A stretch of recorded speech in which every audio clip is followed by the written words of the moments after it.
Assalamualaikum warahmatullahi wabarakatuh. Ketemu kembali dengan saya, Dewi Soyusiawati dari Teknik Informatika Universitas Ahmad Dahlan. Pada mata kuliah Matematika Diskrit, submateri Teori Bilangan.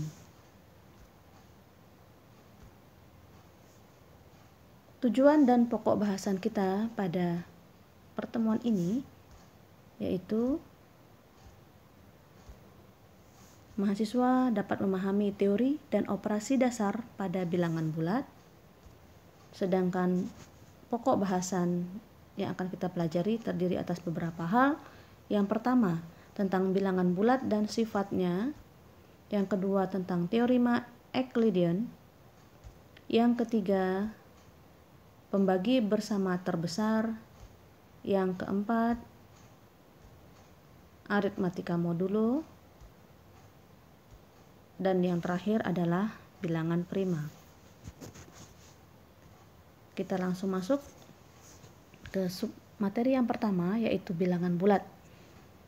Tentunya Anda semua sudah tahu tentang bilangan bulat. Apa itu? Ya, bilangan bulat adalah bilangan yang habis membagi bilangan lain. Tidak ada sisa pada saat bilangan itu dibagi dengan bilangan bulat yang lain. Atau bilangan bulat adalah bilangan yang tidak memiliki pecahan desimal. Misalnya 3, 14, atau bilangan negatif itu juga bisa dikatakan sebagai bilangan bulat.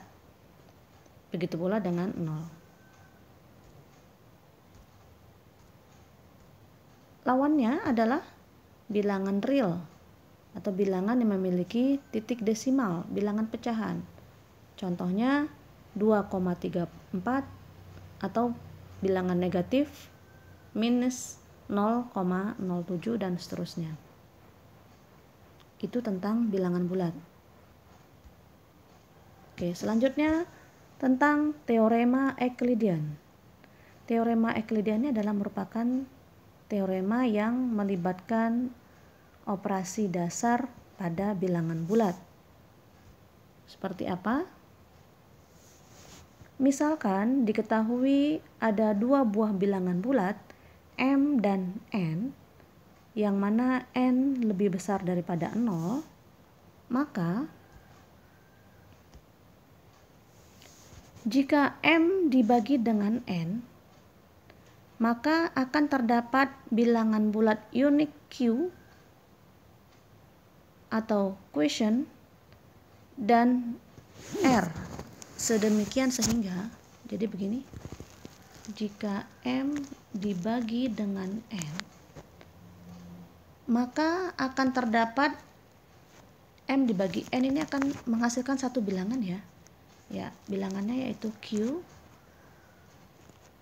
dan menghasilkan bilangan lain yaitu R. R ini adalah sisanya. Sisa. Ini adalah hasil bagi. Nah, ini ya. Jadi saya ulangi, jika M dibagi dengan N akan terdapat bilangan bulat unik Q sebagai hasil bagi dan R sebagai sisa pada pembagian tersebut. Sedemikian sehingga pada teorema Euclidean dinyatakan dengan suatu persamaan, yaitu nah ini ya, M sama dengan NQ plus R. Jadi tadi M dibagi N akan menghasilkan hasil bagi Q, maka M sama dengan N kali Q ditambah sisanya R. Syaratnya adalah bahwa bahwa sisa hasil bagi ini harus kurang daripada N dan harus lebih besar sama dengan 0. Jadi R tidak boleh lebih dari N dan tidak boleh kurang dari 0. Jadi R harus positif ya. Jadi ini R harus positif. Oke, jadi ini untuk formula teorema Euclidean yang melibatkan dua buah bilangan bulat. Saya lanjutkan dengan contoh. Jika kita punya dua buah bilangan bulat 100 dan 15, maka bagaimana dengan teorema Euclideannya?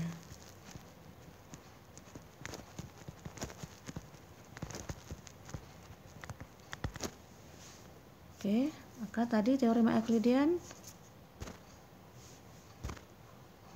kita bagi ya, ada dua buah bilangan M dan N, maka kita bagi M dan N. 100 bagi 15 ada berapa? 6 ya? Ya. 15 kali 6 90, berarti sisanya adalah 10. Maka kita bisa membuatkan atau menuliskan teorema Euclideannya menjadi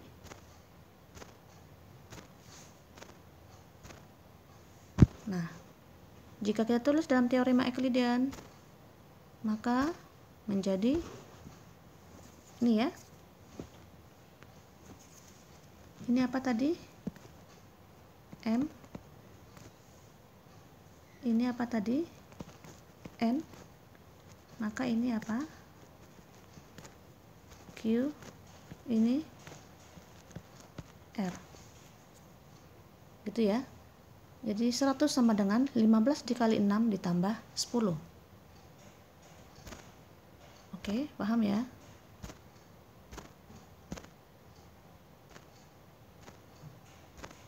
Nah, itu teorema Euclidean untuk dua buah bilangan bulat. Next, contoh lain. Bagaimana kalau bilangannya minus 22 dan 3? Maka tuliskan teorema Euclideannya. Maka di sini minus 22 dibagi 3 dulu. Hasilnya berapa? Oke. Minus 8 kali 3 ya. Minus 8 kali 3 itu minus 24. Agar hasilnya sama dengan 22, maka sisanya R-nya adalah 2. Jadi ini adalah Q, ini adalah R. Dituliskan dalam, jika ditulis dalam teorema Euclidean menjadi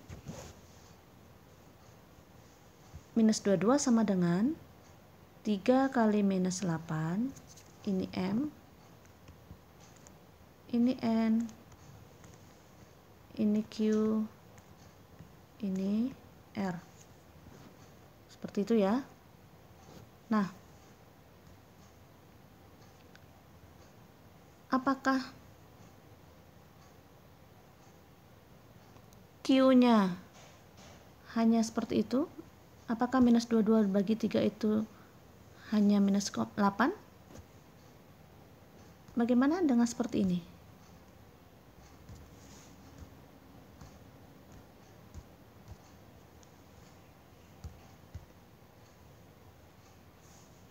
Minus 22 sama dengan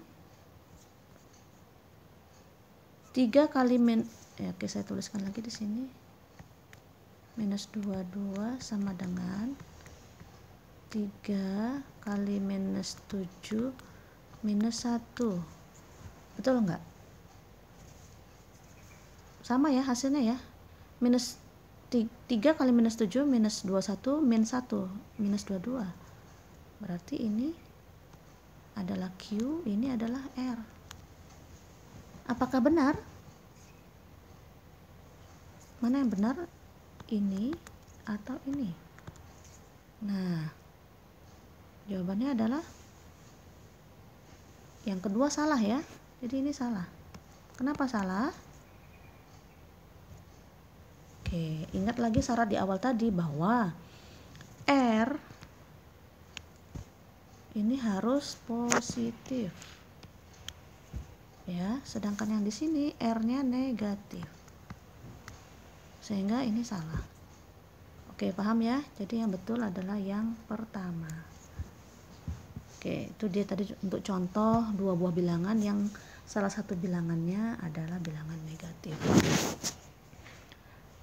Oke, saya lanjutkan. Itu tadi teorema Euclidean. Selanjutnya saya akan melanjutkan ke sub bahasan yang kedua, yaitu tentang PBB. Anda masih ingat ya tentang PBB? Ini juga materi anak SD ini. Anak saya kelas 3 atau 4 mungkin sudah belajar ini ya. Pembagi bersama terbesar dari dua buah bilangan. Jika A dan B adalah bilangan bulat tidak nol, maka PBB dari A dan B adalah bilangan bulat terbesar D, sehingga D habis membagi A dan D juga habis membagi B. Cara menuliskannya adalah seperti ini. PBB A dan B adalah D. Kita langsung ke contoh saja biar cepat. Bagaimana menentukan pembagi bersama terbesar dari 12 dan 8?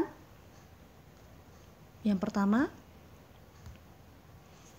kita cari dulu faktor pembagi dari 12. Ada berapa saja yang bisa membagi 12?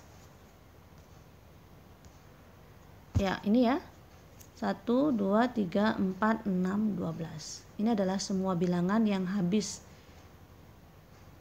membagi 12. Kemudian, faktor pembagi 8. 1, 2, 4, 8.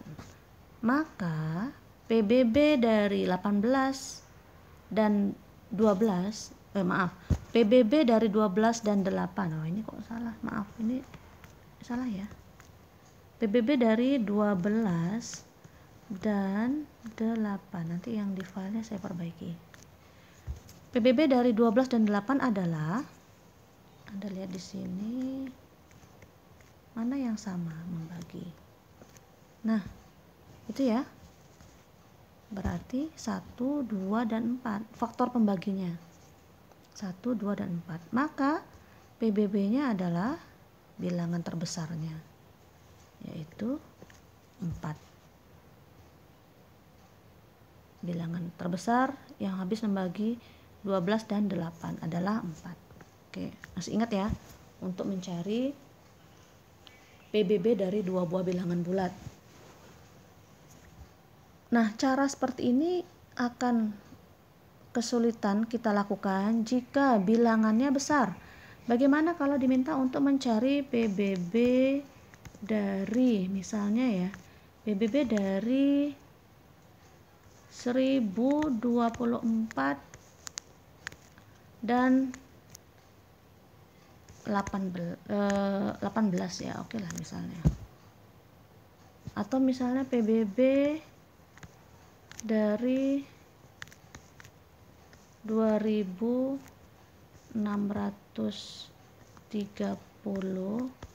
dan 125 misalnya. Nah, itu bagaimana?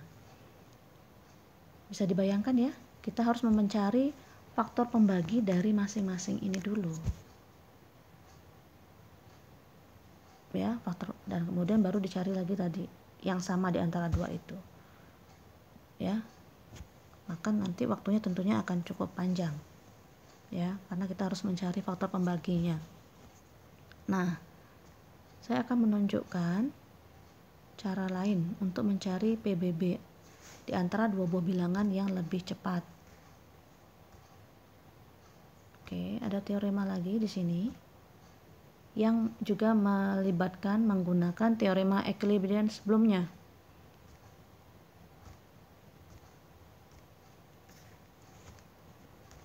Nah, ini dia.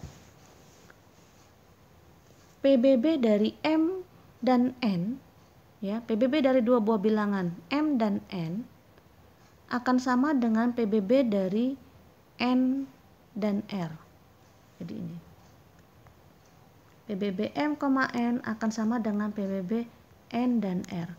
Yang mana M, N, R itu didapat dari teorema bilangan bulat sebelumnya, teorema Euclidean sebelumnya. Oke, sekarang kita berikan contoh, saya berikan contoh untuk mencari PBB dua buah bilangan dengan menggunakan teorema Euclidean. Contoh. Contoh, PBB dari dua buah bilangan 80,12. Maka kita ubah dulu M dan N ini ke dalam teorema Euclidean yang di sini. Maka bagaimana? M, N, maka Q-nya berapa? R-nya berapa? 80 dibagi 12 sama dengan, nah ini ya. Oke, ini kelewat. 80 dibagi 12 sama dengan 6. Karena 12 kali 6 72 ditambah 8. Sehingga di sini ini M, ini N, ini adalah Q, ini adalah R-nya. Ya. Nah, berdasarkan rumus ini, PBB M, N, PBB M, N, ini M, ini N, akan sama dengan PBB N, R. N-nya, ini N-nya lagi, kemudian R-nya ini tadi. Ini sama dengan ini. Ya. Jadi PBB 80,12 akan sama dengan PBB 12,8. Ya. Mana yang lebih cepat mencari faktor pembagi dari 80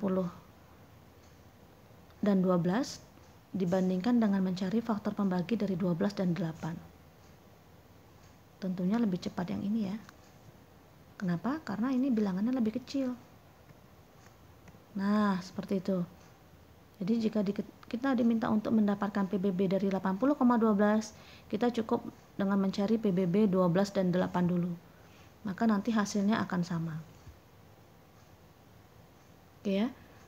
Sebelumnya untuk PBB 12,8 ada berapa? Di slide sebelumnya 4 ya. Maka PBB 80,12 juga nanti akan sama dengan 4. Oke, seperti itu. Baik ya. Ini teorema lain untuk mencari PBB dengan menggunakan rumus teorema Euclidean. Paham ya? Ya. Saya lanjutkan. Oke, ini selanjutnya masih tentang berkaitan dengan Euclidean, tapi di sini algoritma Euclidean. Apa itu algoritma Euclidean? Yaitu adalah merupakan algoritma untuk mencari PBB dari dua buah bilangan bulat. Kalau tadi teorema, ini algoritma ya. Jadi Euclidean ini adalah seorang matematikawan Yunani. Ya, seorang matematikawan Yunani. Oke, langsung saja. Seperti apa algoritma Euclidean? Nah, ini kita baca saja ya. Misalkan M dan N adalah bilangan bulat tidak negatif, yang mana M lebih besar daripada N. Misalkan R0 sama dengan M dan R1 sama dengan N, lakukan secara berturut-turut pembagian untuk memperoleh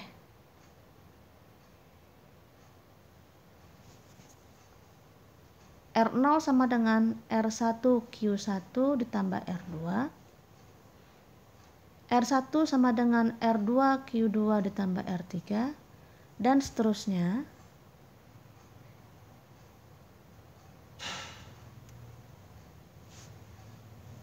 Maka PBB dari M dan N adalah sisa terakhir yang tidak nol dari runtunan pembagian tersebut.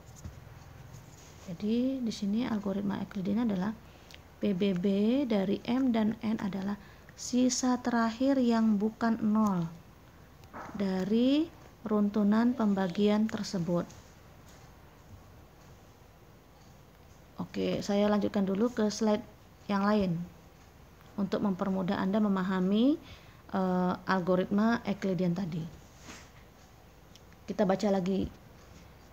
Jika diberikan dua buah bilangan bulat, maka algoritma Euclidean berikut mencari pembagi bersama terbesar dari M dan N. Jika n sama dengan 0, maka M adalah PBB M, N. Jadi ini kalau n-nya 0, maka M adalah PBB-nya ya. PBB dari M.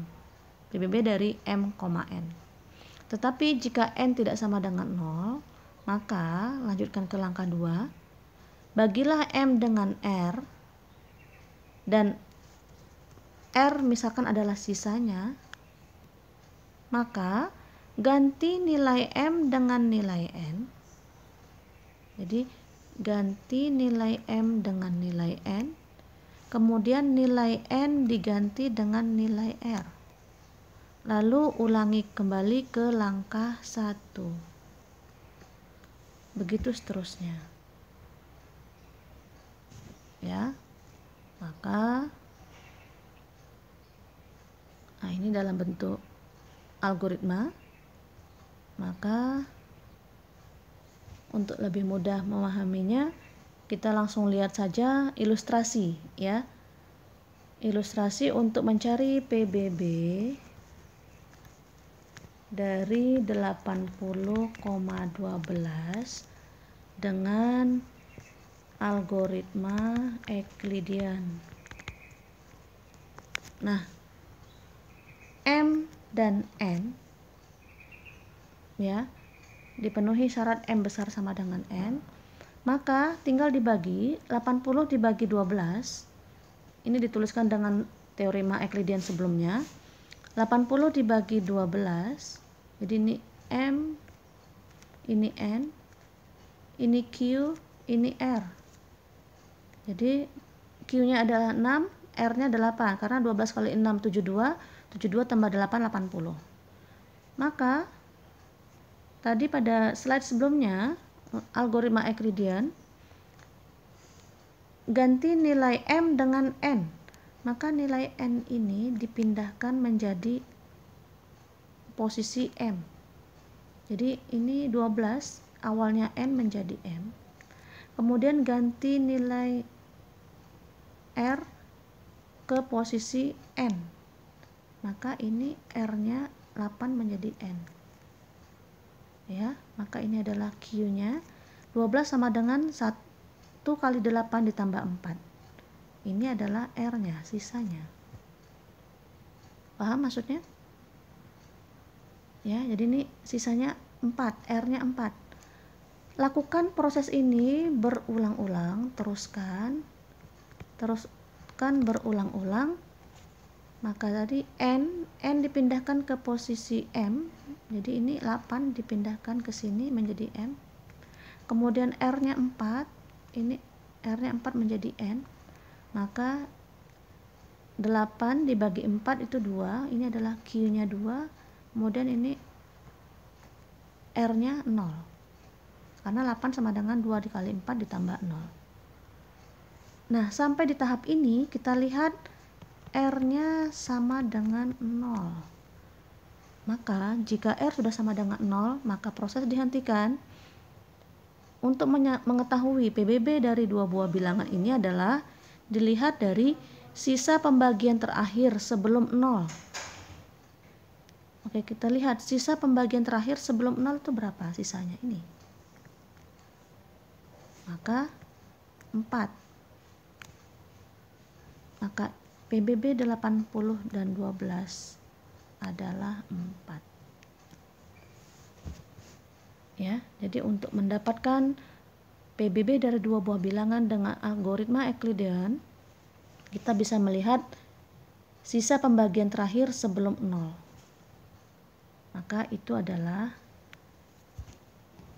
PBB dari dua buah bilangan tersebut. Oke ya, paham ya? Jadi ini sama halnya dengan slide sebelumnya. Paham? Nanti tinggal latihan ya untuk kasus yang lain.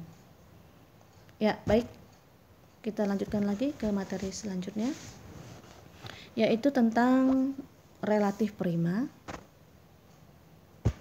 Dua buah bilangan bulat A dan B dikatakan relatif prima jika PBB dari dua buah bilangan tersebut adalah 1. Ini cepat saja. Ya, contohnya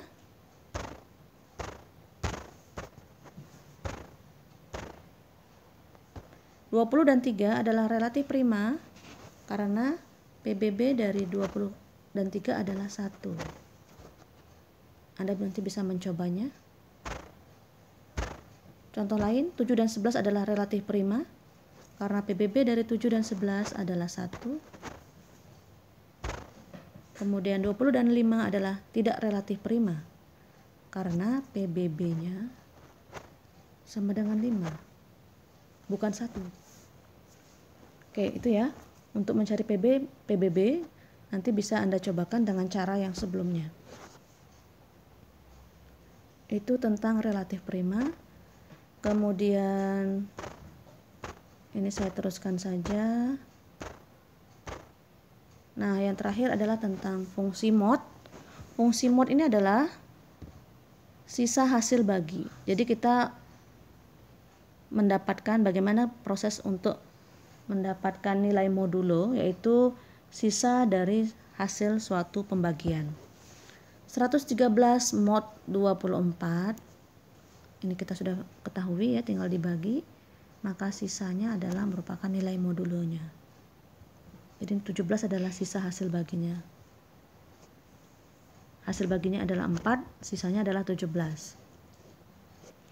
Kemudian minus 29 mod 7, nah ini sisa hasil baginya adalah 6.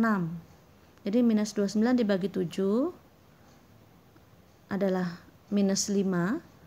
Jadi minus 5 itu minus 5 kali 7 minus 35 ya. Minus 35 agar bisa menjadi 29 harus ditambahkan dengan 6. Ingat, sisa hasil bagi harus positif. Ya. Kemudian ini fungsi mod, contoh mod yang lain. Ya, 23 mod 5 berapa? 3 ya. Karena 5 kali 4 20 ditambah 3. Sisa hasil baginya adalah 3. 27 mod 3 sisanya berapa? Nilai modulonya 0. Kemudian 6 mod 8 berapa? Ini 6 ya. Oke. Next.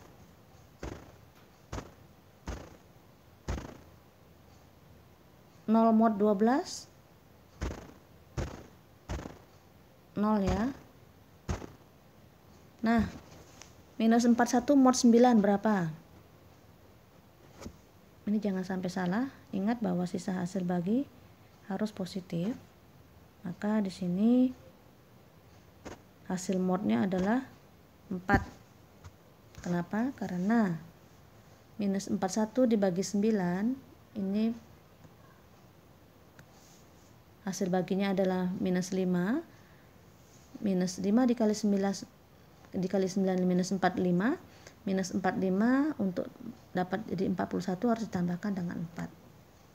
Maka nilai modulonya adalah 4. Oke. Dan seterusnya. Ya, gampang ya untuk nilai modulo.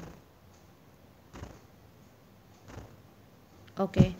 Cukup untuk materi kita kali ini. Selanjutnya nanti di minggu berikutnya ada beberapa aplikasi untuk penerapan-penerapan daripada bilangan bulat. Ya, baik. Jika ada pertanyaan nanti bisa langsung sampaikan lewat grup WA. Terima kasih. Mohon maaf jika ada yang salah. Assalamualaikum warahmatullahi wabarakatuh.